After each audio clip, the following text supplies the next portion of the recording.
오늘 함께 여러분과 좀 나누고 싶은 것은 이 5번째 이야기입니다. 함께 제목을 같이 읽어볼까요? 시작. 재물인가 죄물인가. 2008년 세계 금융 위기가 전 세계를 휩쓸었을 때 수많은 그리스도인들이 막대한 경제적 피해를 당했습니다. 왜냐하면 그들이 그동안 가입을 했었던 은행 직원의 말을 듣고 그냥 무작정 이익을 바라보고 가입했었던 파생 상품에 큰 손실을 입었기 때문입니다.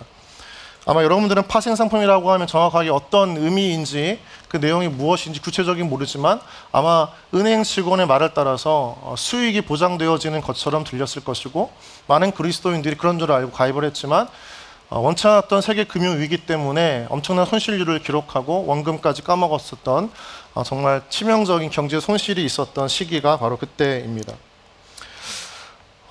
많은 사람들이 평생 모았던 돈을 쉽게 잃어버렸던 한순간이기도 했습니다. 여러분, 우리가 살고 있는 시대에는 자본주의 사회입니다. 자본주의 사회는 돈과 굉장히 밀접한 관련이 있습니다. 금융 시스템, 또 신용카드, 부동산, 대출, 이러한 모든 것들이 우리 현실은 돈과 밀접하게 관련이 되어져 있는 것이죠. 여기서 아마 평생에 돈을 한 번도 안 빌려본 사람은 없을 겁니다. 저도 대학생활을 거치면서 거의 학자금 대출로 학교를 마칠 수밖에 없었던 상황이 있었던 것이죠. 돈은 인생에 큰 영향을 미칩니다. 성경에서 예수님의 비유 가운데서도 돈과 관련된 것들이 굉장히 압도적으로 많아요. 굉장히 거의 3분의 2 정도, 3분의 1이라고 이야기하기도 하는데 그 이유가 뭡니까? 그 당시 유대 이스라엘 사람들이 그만큼 돈, 재물에 엄청난 관심이 있었기 때문에 예수님은 그걸 가지고 비유로 끊임없이 복음을 말씀하신 것입니다. 물질은 우리의 삶과 뗄래야 뗄 수 없는 아주 중요한 존재입니다. 오늘날 많은 청년 그리스도인들에게도 중요한 신앙의 영역 중 하나가 무엇이냐면 돈입니다. 매우 중요한 주제이기도 하죠. 결혼과 직장과 또 앞으로의 모든 삶의 그 가장 선택의 결정이 거의 경제적인 관점에 있는 것을 보면 인생의 중요한 선택마다 돈이라고 하는 것은 여러분의 삶을 좌지우지하는 굉장히 중요한 영향력이 있는 존재로 여겨집니다. 한 통계에 의하면 성인이 하루 일과 중에 약 60%에서 70%의 시간을 돈과 관련된 시간으로 보내고 있다라고 해요. 그리고 사회 신문에 실리는 내용들 보면 범죄의 경우에도 거의 70~80%가 돈과 관련된 내용들이 굉장히 많습니다. 지금 여러분 우리가 살고 있는 시대는요, 돈이 모든 것을 말해주는 시대를 살아가고 있고 여기 있는 누구도 돈을 떠나서는 살 수가 없는 시대예요. 근데 문제는 무엇이냐면 우리의 그 돈이라고 하는 것이 신앙생활과 별개의 것으로 생각하거나 또는 돈에 대해서 구체적이고 실제적인 기준을 갖고 있지 못하기 때문에 어떻게 돈을 대처해야 할까라고 하는 고민들을 가지고 있다는 거죠. 여러분, 우리가 말하는 흔히 믿음으로만 살기만 하면 하나님께서 내게 모든 필요한 것을 저절로 채워주실 것이라고 한 생각은 바른 믿음이 아닙니다. 하나님께서 복을 주시면서 무조건 부자가 될 수 있다는 믿음도 성경적인 믿음이 아니에요. 왜냐하면 그 돈을 다룰 수가 없는데 하나님이 그 돈을 주신다라고 하는 것은 구멍난 독에 물 붓는 것과 똑같은 거죠. 돈에 대한 이해가 없이 관리하지도 못하고 컨트롤하지 못하는 사람에게 돈이 주어질 때 돈은 재물의 축복이 아니라 재앙이 되는 것입니다. 그래서 오늘날 크리스찬들에게 있어서 이 돈에 대한 성경적인 이해와 분명한 신학적 기준이 필요해요. 그래서 신앙의 기준 없이 돈을 다룰 때 돈은 우리에게 재앙이 되고 반대로 신학적인 기준을 가지고 돈을 다룰 때 우리에게 하나 주시는 복이 될 수 있기 때문에 오늘 말씀은 그 돈을 다루는 신앙적인 원리가 무엇인지에 대해서 간략하게 살펴보기를 바랍니다. 첫 번째 나누고 싶은 것은 돈은 가치 중립적이라는 거예요. 한번 읽어볼까요? 자, 시작. 돈은 가치 중립적인 것입니다. 중립적인 가치가 있는 거예요. 돈은 나쁜 것도 아니고 좋은 것도 아닙니다. 중립적인 거예요. 전도서 10장 19절 보면 하나님께서 돈이라고 하는 것을 우리 사회 구조 시스템 속에서 꼭 필요한 것으로 유용하게 사용하도록 만드셨음을 알 수 있습니다. 우리 말씀 같이 한번 띄워보고 읽어볼까요? 자, 시작. 잔치는 희락을 위하여 베푸는 것이요 포도주는 생명을 기쁘게 하는 것이나 돈은 범사에 이용되니. 마지막 줄을 보세요. 돈은 어떻게 이용된다고요? 범사에. 영어 표현으로 이야기하면 NIV 버전으로 번역해서 보면 돈이 모든 것의 해답이다 이렇게 이야기하고 있어요. 그만큼 우리 실생활에 굉장히 수많은 문제를 처리하는 데 있어서 중요한 수단이 무엇이다? 돈이다라고 하나님께서도 성경을 통해서 말씀하고 있다는 거죠. 돈은 정말 필요합니다. 자본주의 사회를 살아가는 여러분과 저에게는 꼭 필요한 거예요. 자본주의 사회만이 아니라 중국이나 북한이나 러시아와 같이 공산주의 사회도 돈이 필요하다는 걸 인정해요. 체제는 공산주의를 유지하고 있지만 그 속내 세상이 돌아가는 그 나라가 돌아가는 시스템은 자본주의 사회인 거예요.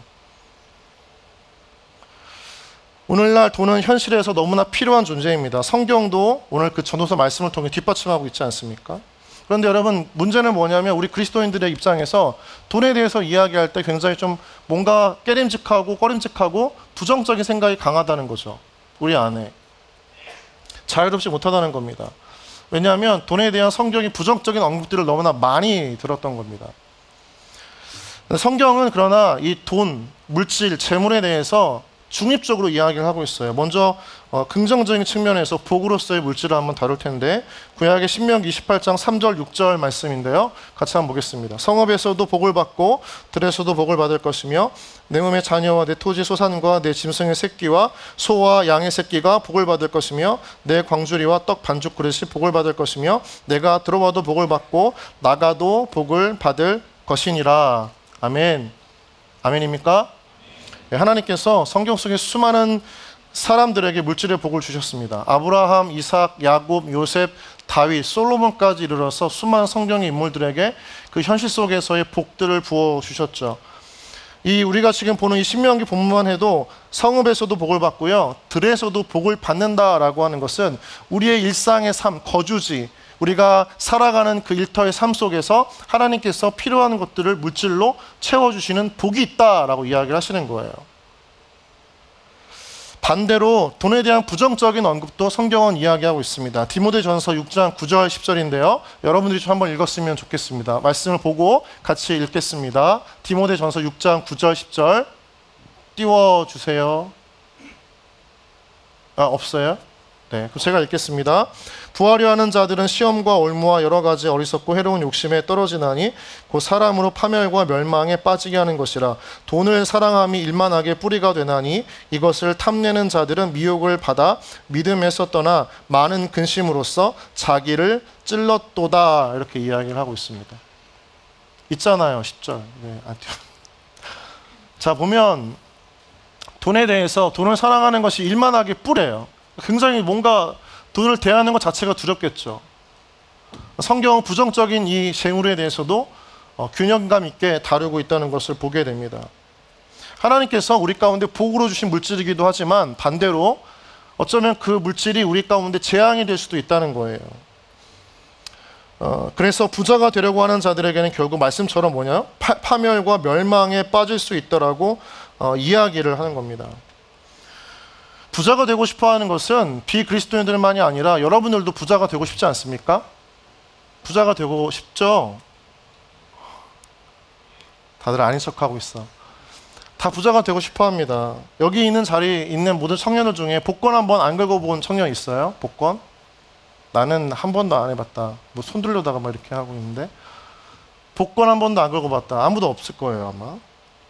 저도 제 인생에서 지금까지 복권에 당첨된 최고의 액수는 1,000원이었습니다. 하다못해 저는 교회 운동회나 행사에서 경품으로 주는 그 물건조차 한 번도 당첨된 적이 없는 굉장히 불운한 목회자였죠. 지난 겨울 수련회 때 한규가 제가 받고 싶어하는 그 커피 머신을 받아가는 걸 보고 속으로 탄식했어요. 아, 저 자식 내 걸. 모두가 부자가 되고 싶고요, 모두가 원하는 것을 얻고 싶어하는 마음이 있습니다. 잘못된 것은 아니에요. 그런데 오늘 성경이 말하는 것은 무엇이냐면 돈을 같이 중립적으로 볼 수 있어야 되는데 그게 부정적인 것, 저주가 되는 것, 재앙이 되는 것의 시작이 무엇이냐? 돈을 사랑했다는 거예요. 아까 말씀 다시 한번 좀 띄워주실래요? 10절 우리 한 번 더 같이 읽어볼까요? 자, 여러분 한번 읽겠습니다. 시작. 돈을 사랑함이 일만하게 뿌리가 되나니 이것을 탐내는 자들은 미혹을 받아 믿음에서 떠나 많은 근심으로써 자기를 찔렀도다. 여러분 잘 이해를 해야 됩니다. 부자가 되는 게 잘못된 게 아니고요, 돈을 사랑하는 부자가 되는 것이 잘못된 겁니다. 돈을 사랑하는 부자. 돈을 사랑하기 때문에 하나님을 떠나는 거예요. 하나님의 뜻과는 상관없이 돈을 벌고 쓰는 거예요. 즉 돈을 내가 진정으로 사랑하고 따르는 주인으로 삼는 것이 잘못됐다라고 하나님은 말씀하시는 겁니다. 부자가 되는 것이 문제가 아니라 돈을 사랑하는 부자가 되어버리는 게 문제라는 거예요. 돈은 여러분 잘 들으세요. 사랑하는 게 아니고요. 다루고 관리하는 겁니다. 한번 따라해 볼까요? 돈은 사랑하는 것이 아니라 다루고 관리하는 것이다. 돈을 다루고 관리하려면 객관적으로 볼 수 있는 분명한 시각이 필요해요. 관점이 필요해요. 그래서 공부해야 하고 연구해야 됩니다. 이런 맥락에서 기독교인들이 재테크를 하려고 할 때 금융에 대한 공부가 필요하다고 저는 이야기하고 싶습니다. 무작정 선투자하고 이익 바라보는 그런 맹목적인 투기가 아니라 정말 투자를 하려면 그것에 대한 분명한 이해와 깊은 연구와 고민들이 있어야 된다는 거죠. 투기와 투자를 가르는 중요한 기준은 무엇이냐면 얼만큼 내가 이것을 위해서 노력하고 공부했는가, 땀을 흘렸는가의 차이예요. 여러분, 유대인들이 세계에서 막강한 영향력을 펼치고 있습니다. 미국만이 아니라 전 세계에서 경제, 또 정치, 사회 모든 면에서 막강한 영향력을 끼치고 있는데 그 배경에는 유대인들이 가지고 있는 강력한 금융에 대한 전문적인 식견과 탁월한 운영 역량이 있어요. 16세기의 베네치아의 상인의 삶을 다룬 베니스의 상인이라고 하는 소설을 읽어본 지체가 혹시 있을까요? 역시 제 예상을 벗어나지 않았군요. 네, 이 책은 윌리엄 셰익스피어가 쓴 영국의 최고의 극작가가 쓴 소설입니다. 근데 여기에 베니스의 상인이 아주 악덕 고리대금 업자로 나타나는 묘사되어지는 유대인에게 돈을 빌려요. 그 당시 사회에서의 얼마나 유대인들이 막강한 경제적 영향력을 가지고 있었는지를 단적으로 보여주는 소설이기도 합니다. 이처럼 유대인들이 그 막강한 경제적인 영향력을 오랫동안 가지게 될 수 있었던 이유가 뭐냐면 어릴 적부터 배웠던 금융 교육이 있어요. 여러분, 유대인들은 남성의 경우에 13세가 되면 성인식을 치릅니다.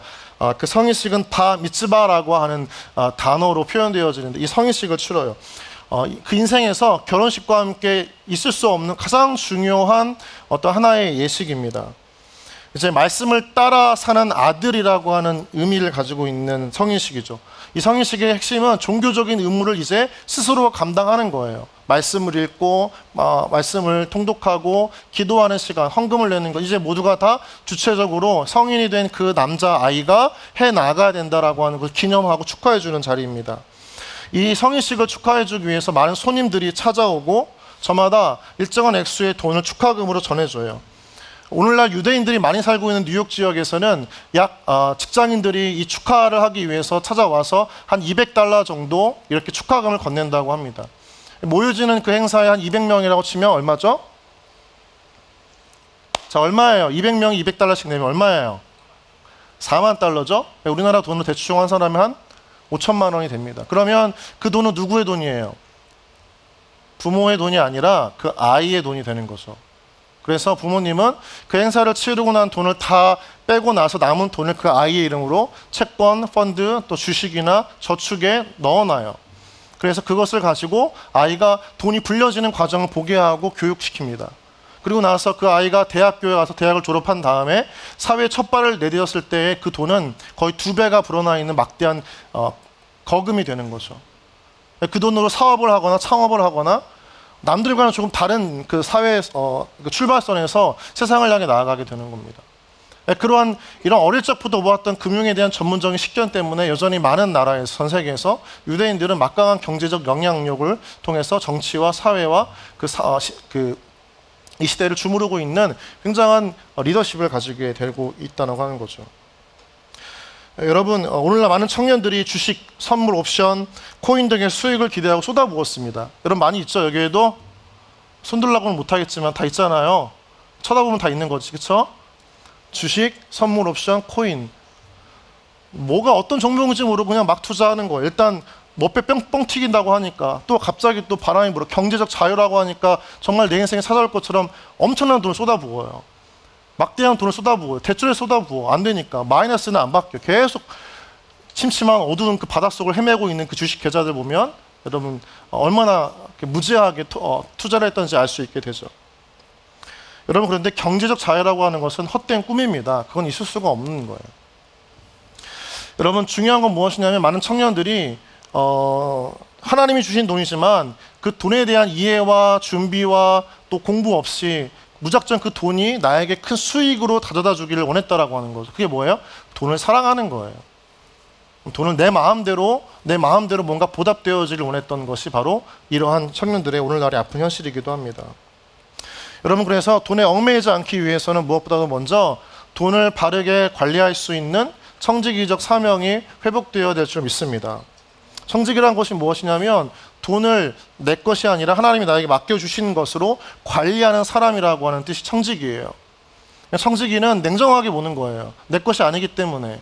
오늘날 많은 청년들의 그 재정 상태를 보면 너무나 많은 대출과 너무나 많은 신용대출과 마이너스 대출, 정말 균형 잡히지 않은 경제 상황을 보게 되는데, 여러분 다시 한번 우리가 돈은 내 것이 아니라 나에게 맡겨주신 것이라고 하는 의식을 가질 때 우리의 재정은 굉장히 건강해지게 되어져 있어요.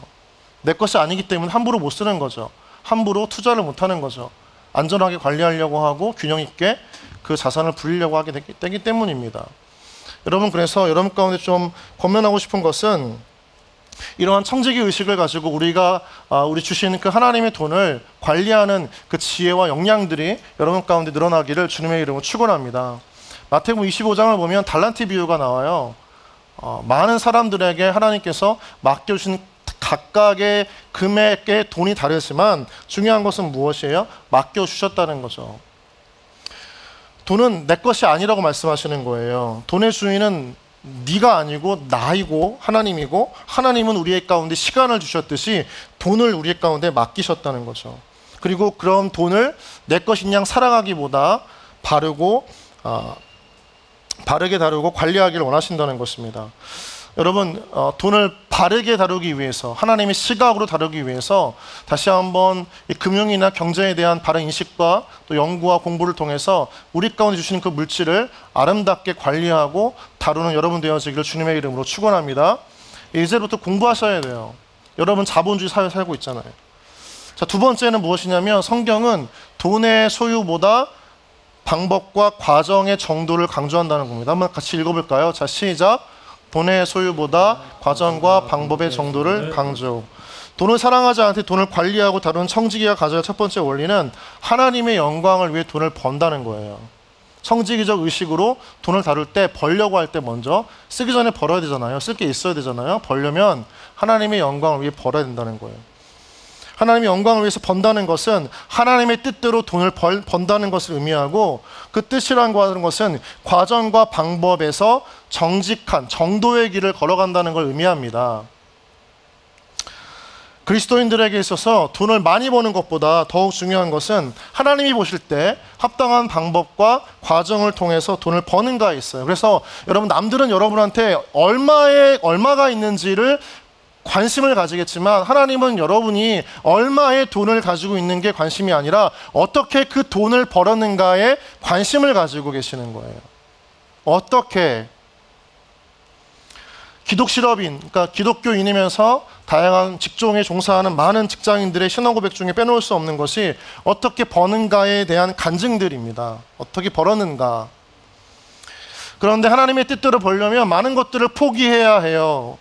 누구나 하는 관행일 수 있지만 약간의 벌금만 내면 피하는 문제가 될 일이 없는 상황들, 예를 들어서 절세라는 이름으로 행해지는 탈세라든가, 또 이중장부, 또 백지영 수중을 받아서 구매한 금액보다 더 많은 금액을 쓰고 차액을 자신의 주머니에 넣는 행태들, 출퇴근 카드를 돌려찍기로 하면서 자신이 근무하지 않았지만 초과 근무수당을 받아가는 일들, 다 모두가 하나님이 원하시지 않는 방법과 과정의 정도를 벗어난 돈벌이입니다. 제가 알던 한 교회 음향 엔지니어가 있어요. 이분이 공공기관과 다양한 프로젝트를 하고요, 또 어떤 그 지역의 문화 컨설팅을 하면서 저한테 자랑을 했어요. 억 단위의 프로젝트를 한다고 이야기하는 거예요. 굉장히 자부심이 컸죠. 저는 좀 의아했어요. 어떻게 저렇게 쉽게 억 단위의 프로젝트를 수주하고 그 프로젝트를 할 수 있을까? 나름 본인만의 노하우가 있는 줄 알았어요. 그러나 후에 들려오는 이가 무엇이냐면 그 공공 프로젝트를 담당하는 공무원에게 수수료를 주는 거죠. 자신에게 이 업무를 맡기고 그 대가로 수수료를 주는 겁니다. 흔히 얘기하는 뒷돈이죠. 그게 관행이라고 하는 거예요. 너무나 많은 공무원들과 함께 그 일들을 해왔던 거죠. 불법은 본인만 죄를 저지르는 게 아니고요. 다른 사람의 공정한 기회를 빼앗는 또 다른 죄입니다. 돈을 사랑하기 때문에 그런 거죠. 방법과 과정은 상관이 없는 거예요. 이처럼 앞에서 우리가 디모데 6장 9절에서 부자가 되려고 하는 자들이 시험과 올무에 빠진다라고 하는 그 이유는 돈의 소유, 돈의 어떤 정도에 집착하기 때문에 나머지 그 과정과 방법은 자신에게 중요하지 않기 때문인 겁니다. 그런데 잠언 21장 6절에서도 그렇게 모은 재물이 우리 가운데 얼마나 큰 재앙을 가져다 주는지를 알려주는 본문이 있어요. 잠언 21장 6절 말씀 보고 같이 한번 읽어보도록 하겠습니다. 자, 시작! 속이는 말로 재물을 모으는 것은 죽음을 구하는 것이라 곧 불려다니는 안개니. 거짓말로 재물을 모은다는 거죠. 거짓된 방법과 동기를 가지고 돈을 모은다는 거예요. 그게 죽음을 구하는 것과 마찬가지라고 하나님이 경고하시잖아요. 밑에 세번역 성경으로 보면 속여서 모은 재산은 너를 죽음으로 몰아넣고 안개처럼 사라진다. 살아있는 것처럼 이야기하잖아요. 우리를 죽음으로 몰아넣고 본인은 아무런 관련이 없는 것처럼 관계가 없는 것처럼 사라진다는 거예요. 다 누구 탓이에요? 우리 탓이라는 거예요. 돈을 사랑하는 그 사람의 잘못이라는 거죠. 방법과 과정의 정도를 벗어나서 이루는 부의 소유는 청지기적 의식을 망각한 것인과 동시에 다른 표현으로는요, 돈의 지배를 받고 있는 거예요. 이거 잘 알아야 돼요. 내가 돈을 사랑하는 것 같지만 그게 아니라 돈이 나를 지배하고 있는 것과 똑같은 거예요.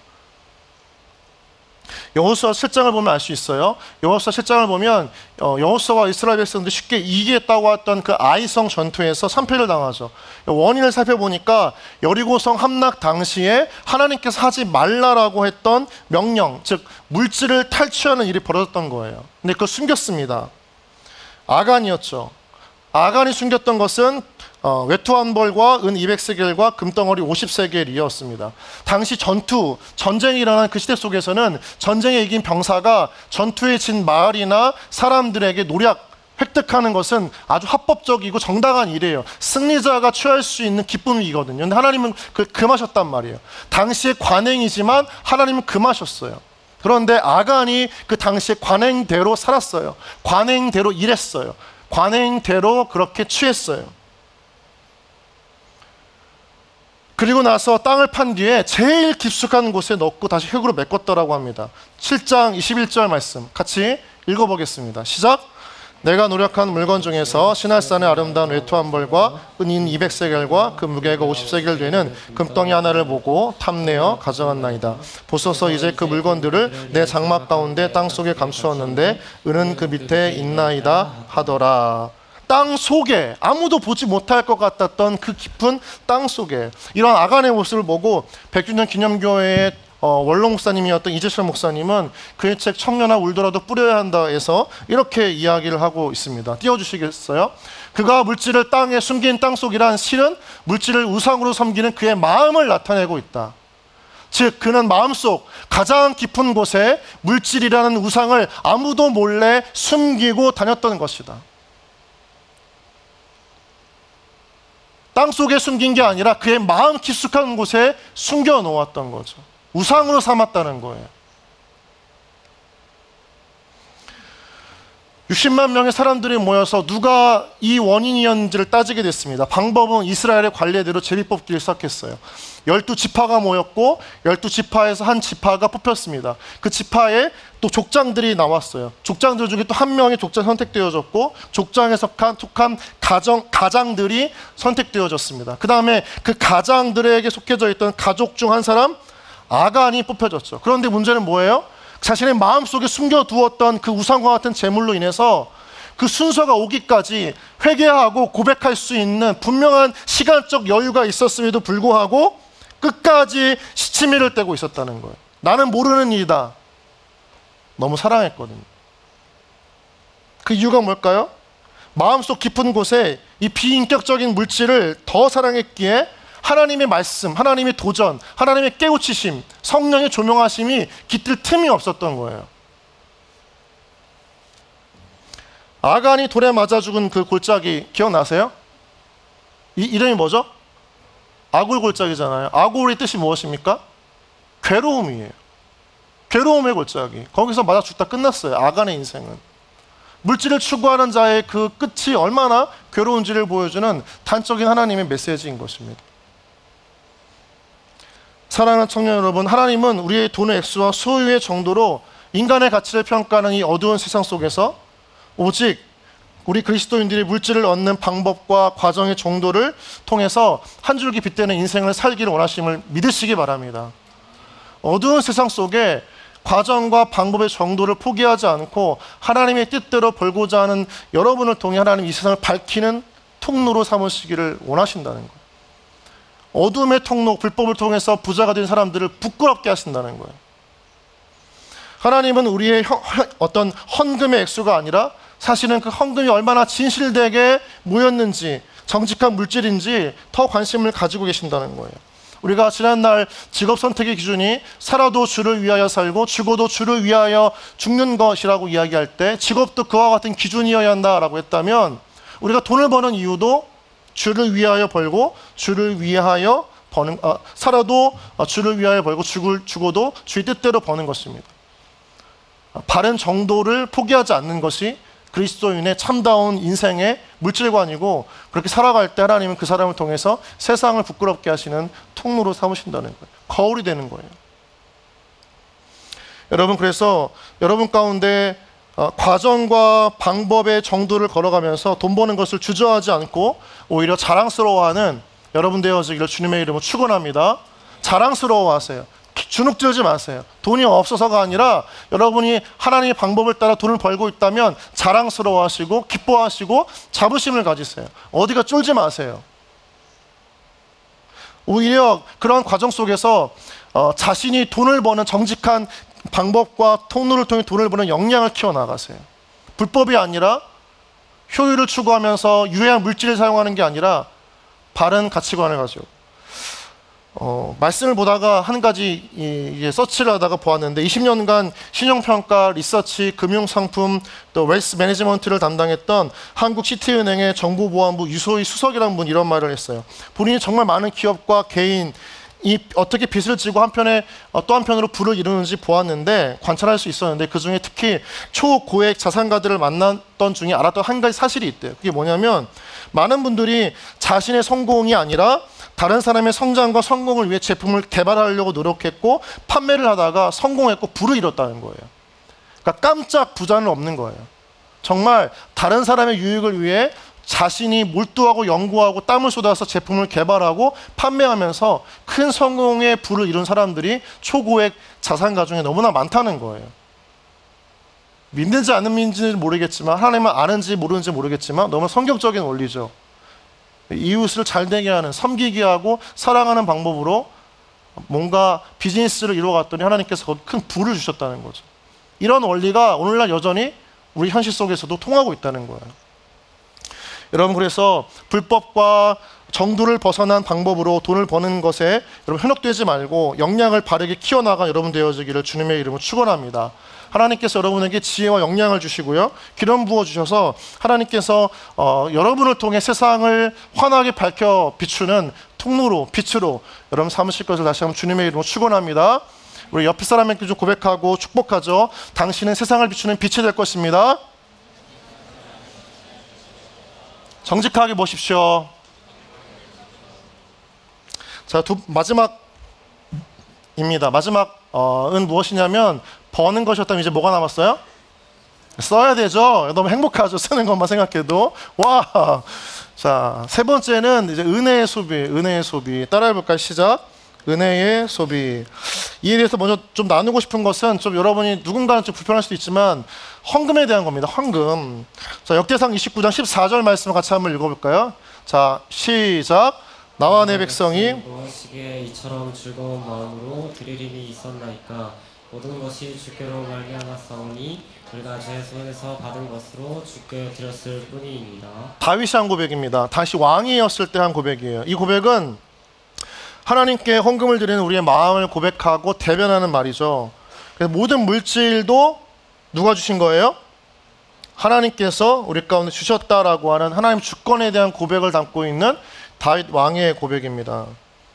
자기가 가진 것이 모두가 다 하나님께로부터 온 것임을 고백한다는 거죠. 그런데 이걸 모를 때 사람들은 자기 힘과 자기의 노력으로 이룬 것이라고 여기고요. 그래서 하나님께 뭔가를 드릴 때 하나님 것이 아니라 내 것을 드린다라고 생각해요. 내 것을 드린다. 그럼 잘 기억해야 돼요. 헌금을 드려요. 뭔가 하라고 하니까 드렸는데 나에게 주신 것이 아니라 내 것이라고, 정당한 보상과 대가로 받은 월급 중에서 얼마를 드렸다라고 하는 것은 내 것을 드렸다라고 하는 고백일 텐데, 잘 생각을 해보면 자기가 수고했어요. 여러분이 수고했어요. 그리고 수입에 대한 보상으로 받은 그 월급의 얼마를 떼어서 하나님께 드리는 것이라면 너무나 감사합니다 라고 하는 거 누가 해야 되는 거죠? 하나님이 해야 되는 거잖아요. 그렇죠? 감사해 수연아. 나한테 헌금을 해줬어. 와우! 막 이렇게. 그렇지 않다는 거예요. 근데 그렇죠? 이런 태도로 하나님께 헌금을 드리는 사람은 언제나 자기가 하나님께 드린 액수를 계산해요. 하나님, 제가 이번 달에 얼마를 드렸네요.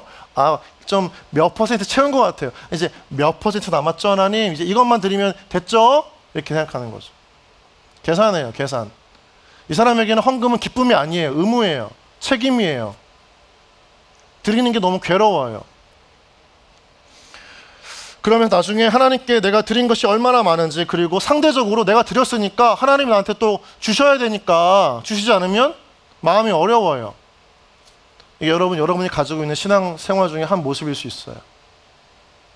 내가 하나님께 이렇게 드렸는데, 물질로 헌신했는데 무언가 그에 상응하는 또 다른 은혜나 형통이나 어떤 회복이나 성공이 되지 않을 때, 하나님 원망할 때, 이게 여러분 그 마음이에요. 계산하는 신앙, 계산하는 헌금, 내 것을 드렸다라고 생각하는 거예요. 보상받고 싶어하는 마음.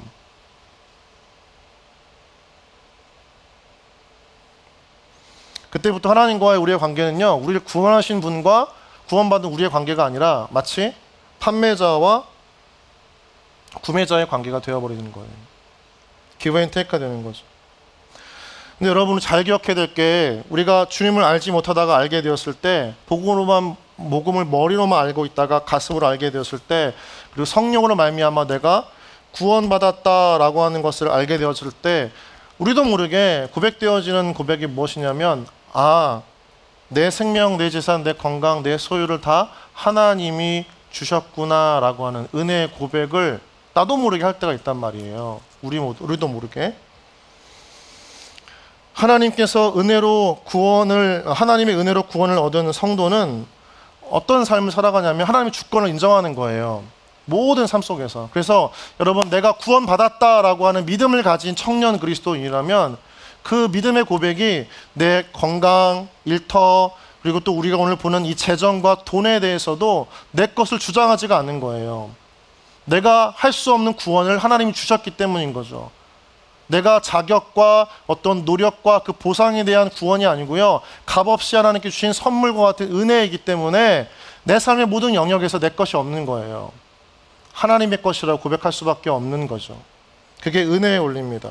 은혜의 원리로 헌금을 드리는 건 너무나 중요해요. 의무가 아니에요. 은혜는 너무나 중요한 헌금의 원리이자 돈을 사용하는 원리입니다.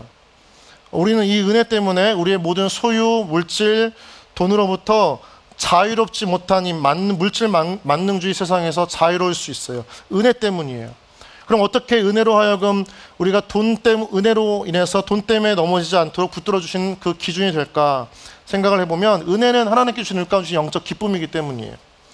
그리고 이 충만한 기쁨을 돈이 주는 기쁨으로 사소한 것으로 만들지 못하는 넉넉한 하나님의 은혜가, 그 성령에 주시는 풍성함이 이 은혜가 담겨져 있기 때문인 거죠. 이거 다시 한번 보여주는 게 역대상 29장 16절 17절 다윗의 고백입니다. 같이 한번 볼까요? 자, 다시 한번 읽어보겠습니다. 시작. 우리 하나님 여호와여, 우리가 주의 거룩한 이름을 위하여 성전을 건축하려고 미리 저축한 이 모든 물건이 다 주의 손에서 왔사오니 다 주의 것이니이다. 나의 하나님이여, 주께서 마음을 감찰하시고 정직을 기뻐하신 줄을 내가 아나이다. 내가 정직한 마음으로 이 모든 것을 즐거이 드렸사오며 이제 내가 또 여기 있는 주의 백성이 주께 자원하여 드리는 것을 보오니 심히 기쁘도소이다. 아멘. 돈이 주는 기쁨을 이기는 길은 은혜의 기쁨을 맛보고 은혜의 마음으로 물질을 드리는 겁니다. 은혜라고 하는 게 왜 중요하냐면, 여러분, 우리가 이 세상을 살아갈 때 뭔가 돈이 부족하고 불평하고 원망하게 되어질 때, 그 마음을 품을 때 그 마음을 몰아내게 할 수 있는 유일한 힘이 되는 것이기 때문에, 은혜.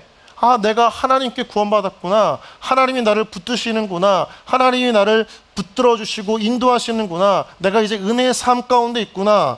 그래서 돈이 주는 기쁨보다 돈보다 더 뛰어나신 하나님, 돈이 해결할 수 없는 구원을 주신 하나님 때문에 날마다 기뻐할 수 있다는 거예요. 그리고 그 고백의 마음으로 물질을 드리는 것이 은혜의 헌금입니다. 그래서 이 헌금이라고 하는 것은 여러분 싸움이에요. 우리 안에 싸움. 어떤 싸움이죠? 내가 노력한 보상과 대가를 받은 돈이냐, 아니면 이 돈이 하나님께 주신 물질이냐의 싸움이 구체적으로 드러나는 신앙의 자리가 어디라고요? 헌금이에요. 물질이에요. 얼만큼 드리는 액수의 문제가 아니라 내 마음에 정말 하나님을 향한 그 믿음과 하나님을 향한 그 어떤 주인됨의 고백이 얼만큼 있는가를 단적으로 보여주는 게 물질의 드림이라는 겁니다. 왜요? 우리는 11조만이 아니라 무언가 내 돈을 내어드릴 때 아깝잖아요. 없으면 너무나 불편하고 죽을 것 같잖아요. 미래가 불안하잖아요. 그 마음이 드는 건 무엇입니까? 물질을 통해서 내 삶의 주인이 누구인가를 끊임없이 하나님께서 체크하시는 거예요. 너의 삶의 주인은 누구냐? 헌금은 드리지만 드리는 그 마음 속에 하나님에 대한 주권이 없이 그냥 무작정 드리는 헌금은 여러분 아무 의미가 없습니다. 하나님을 나의 주인으로 고백하면서 내 마음을 다해 드리는 물질일 때 그 물질은 곧 하나님이 나의 주님이다라고 하는 고백이 되는 거죠. 그래서 싸움이 된다는 거예요. 물질을 드리면 도저히 살 수 없겠다는 현실의 내 생각을 부인하고 이 땅에서 믿음으로 살아가기 위해 받는 훈련이자 인생의 진정한 주인이 누구인지를 판가름하는 고백이 되는 겁니다. 잘 알 수 있는 게 사도 바울이죠. 빌립보서 4장 11절 말씀, 13절 말씀 같이 읽어보겠습니다. 시작. 내가 궁핍함으로 말하는 것이 아니니라 어떠한 형편이든지 나는 자족하기를 배웠노니 나는 비천에 처할 줄도 알고 풍부에 처할 줄도 알아. 모든 일, 곧 배부름과 배고픔과 풍부와 궁핍에도 처할 줄 아는 일체의 비결을 배웠노라. 내게 능력 주시는 자 안에서 내가 모든 것을 알 수 있느니라. 일체의 비결을 배웠대요. 배고플 수도 있고 풍부할 수도 있고 궁핍할 수도 있는데 그 모든 상황에서 자족하는 마음을 가지는 비결을 배웠대요. 뭔가 인생의 중요한 노하우를 가진 게 아니고요. 어디서 갑자기 돈이 생기거나 빠져나가는 그런 게 아니고요. 일체의 비결이라고 하는 것은 무엇입니까? 13절, 내게 능력 주시는 자 하나님을 여전히 굳건히 믿고 있는 확신의 믿음 때문이죠. 그래서 돈 때문에 좌지우지 되지 않는 거예요. 돈을 드려도 좋고 그 다음에 나에게 돈이 없어도 되는 거예요. 있으면 감사하고 없어도 감사한 거죠. 일체의 비결이라고 하는 건 그래요. 어떤 상황에서든지 하나님이 있으니까 나는 그저 감사하다. 여러분 돈이 없어서 불평할 때가 참 많죠. 하고 싶은 거 못할 때, 놀러 가고 싶은데 못할 때, 꿈을 이루고 나아가고 싶은데 하지 못할 때, 사업하는 제들에겐 사업 자금이 없을 때. 여러분 그러나 우리 돈이 없다고 해서 하나님 떠난 게 아닙니다. 오히려 그 없는 중에서도 하나님은 우리 가운데 이 사도 바울처럼 만족하고 자족하고 감사할 수 있는, 그래서 그 상황을 이겨내고 또 다른 인생 스텝을 밟을 수 있는 힘을 주시는 하나님이세요. 여러분 그 하나님을 믿으시기 바랍니다. 사랑하는 여러분, 헌금은 이 땅에서 우리가 무엇으로 살아가는가를 판가름하는 주권의 싸움이자 훈련이에요. 은혜와 믿음의 마음을 가지면 그것은 너무나 쉬운 훈련이에요. 왜요? 하나님이 전부이니까. 그런데 내가 돈을 사랑하고 있다면 그건 나에게 괴로운 싸움이 되는 거예요. 그러나 여러분 삶 가운데서 여러분이 구원받은 하나님의 자녀라고 하는 믿음이 있다면, 또 그런 믿음을 추구한다면 끊임없이 하나님께 물질을 내어드리는 그 은혜의 마음으로 하나님 앞에 헌금의 삶을 힘껏 살아가는 여러분 되어지길 주님의 이름으로 축원합니다. 마지막으로 나누고 싶은 것은 은혜의 소비예요. 은혜의 연보입니다. 은혜의 소비, 은혜의 연보. 같이 한번 읽어볼까요? 시작. 신약은 돈에 대해서 아주 일관적으로 한 가지 메시지를 전해요. 무엇이냐면 돈과 소유는 결국 그 목적과 방향성이 타인을 섬기기 위한 것이다 라고 하는 거예요.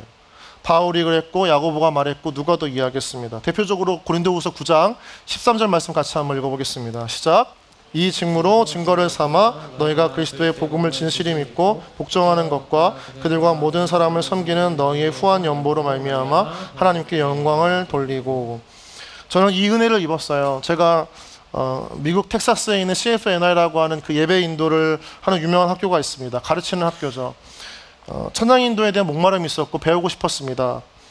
근데 그 당시 제가 배우고 싶었을 그 당시 한국에는 그런 과정이 없었어요. 특별히 학위 과정이 없었어요. 그래서 너무나 배우고 싶고 가고 싶었습니다. 그런데 가고 싶었는데 제 가정의 상황을 딱 보니까 갈 수가 없는 상황이에요. 경제적으로는 말이 안 되는 상황이죠.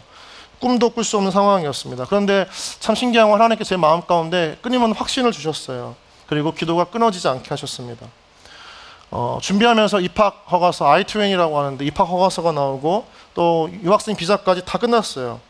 근데 마지막 경제적인 부분이 채워지지가 않는 거예요. 등록금이 없었고 비행기 값이 없었어요.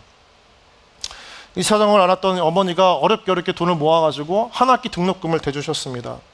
남아있는 게 뭐죠? 비행기 티켓 값과 그 다음 학기에 또 내야 할 돈들이잖아요. 그걸 내면 그 한 학기 등록금을 내면 사실은 생활비가 없었어요. 생활할 수가 없었어요.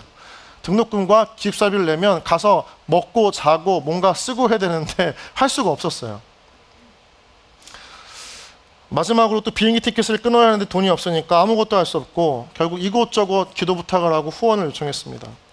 이제 곧 출국을 해야 될 일정이 다가왔고 재정이 채워지지 않아서 저희 마음 가운데 포기해야겠다. 여기까지인가 보다 라는 마음을 품을 때 제게 기적과 같은 일들이 벌어졌습니다.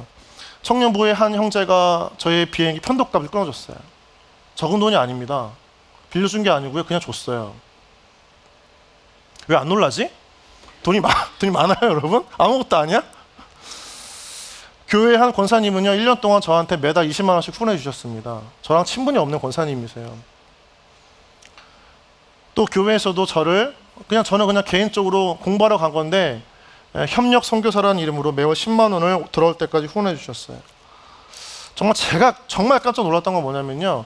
제가 만나보지도 않고요. 이름도 모르고 통화도 한 번도 안 해본 한 권사님이 저의 소식을 듣고 건너 듣고 제가 돌아올 때까지 매월 10만 원을 후원해 주셨습니다. 할렐루야. 껌인가요, 여러분? 이거 너무 놀랍지 않습니까? 너무나 감사했어요. 저는 그래서 여러분 도전하고 싶은 건 여러분 물질 때문에 하나님의 일을 못하는 건 없는 줄 믿습니다. 할 수 있어요. 하나님이 그 길을 열어주시는 거예요. 적어도 여러분 막다른 골목까지 가보면 하나님께서 길을 어떻게 인도하셨는지를 분명히 경험하는 사인들이 있어요.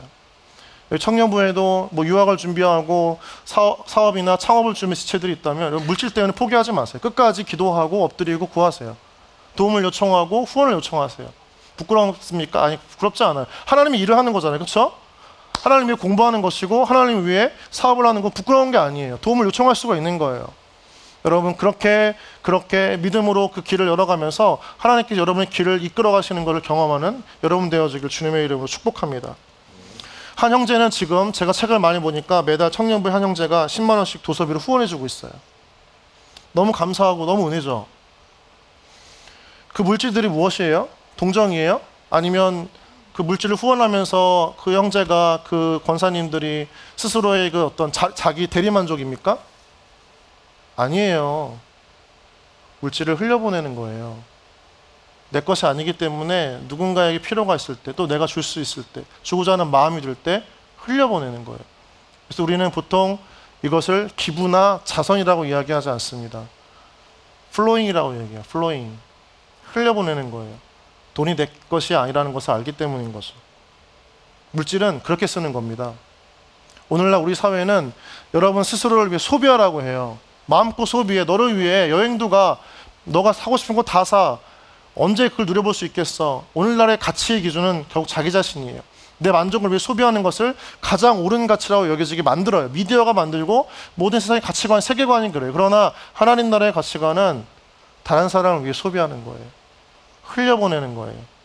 내 것을 내 것 주장하지 않고 흘려보낼 때 그 물질이 어떻게 됩니까? 그 사람의 인생을 여는 물질이 되는 거예요. 그 열려진 그 사람은 그 사람을 통해서 가정과 일터가 변화되어지는 거죠. 흘려보낸 물질을 통해서 공동체와 교회가 살아나는 거예요. 작은 물질이지만 살려내는 거죠. 저는 이 말씀을 묵상하면서 오병이어의 한 소년이 떠올랐어요. 자기 것 너무나 조그만 것입니다. 그러나 그걸 하나님께 드렸어요. 흘려보낸 거죠. 하나님께 어떻게 역사하시죠? 거기에 축사하시고 기도하시고 축복하시고 그 수많은 사람들을 먹이는 살리는 물질이 됩니다. 여러분, 오늘날 여러분의 물질의 소비 습관 중에 그렇게 흘려보내는 은혜가 있기를 주님의 이름으로 축원합니다.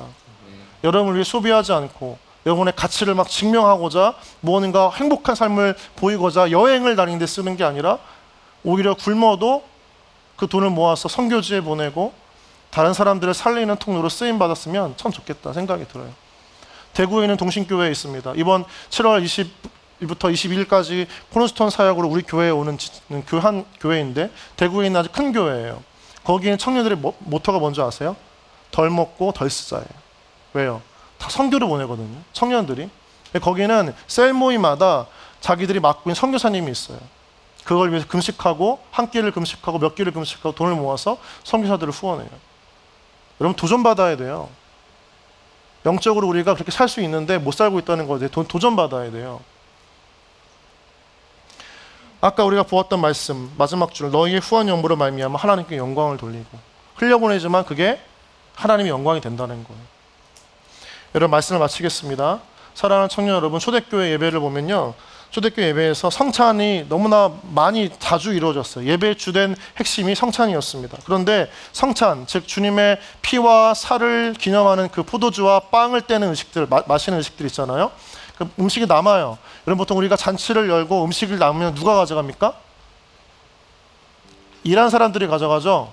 그런데 초대교회는 그렇지 않았습니다. 초대교회는 성찬을 통해서 남았던 빵과 포도주를 자기들이 가져가지 않고 자기 교회 근처에 있었던 수많은 굶주린 사람들한테 나눠줘요. 근데 더 중요한 건 뭐냐면 그게 어떤 예배가 끝난 다음에 한 행동이 아니고요, 예배 안에 포함되어져 있는 하나의 중요한 과정이었어요. 그게 뭐예요? 다른 사람들을 살리고 그들의 필요를 공급하는 것이 거기까지가 예배다라고 하는 거예요. 하나님을 드러내는 것이다라고 이야기하는 거예요. 여러분의 물질이 여러분의 노력과 보상으로 얻어지는 게 아니라 하나님 주신 것이라면 그것을 흘려보내고 필요한 곳에 필요한 사람에게 하나님의 나라를 위해 아낌없이 흘려보내는 것이 곧 하나님의 영광을 드러내고 하나님은 그러한 여러분을 통해서 기쁨 받으신다는 것입니다. 여러분, 그렇게 살기를 다시 한번 주님의 이름으로 축원합니다.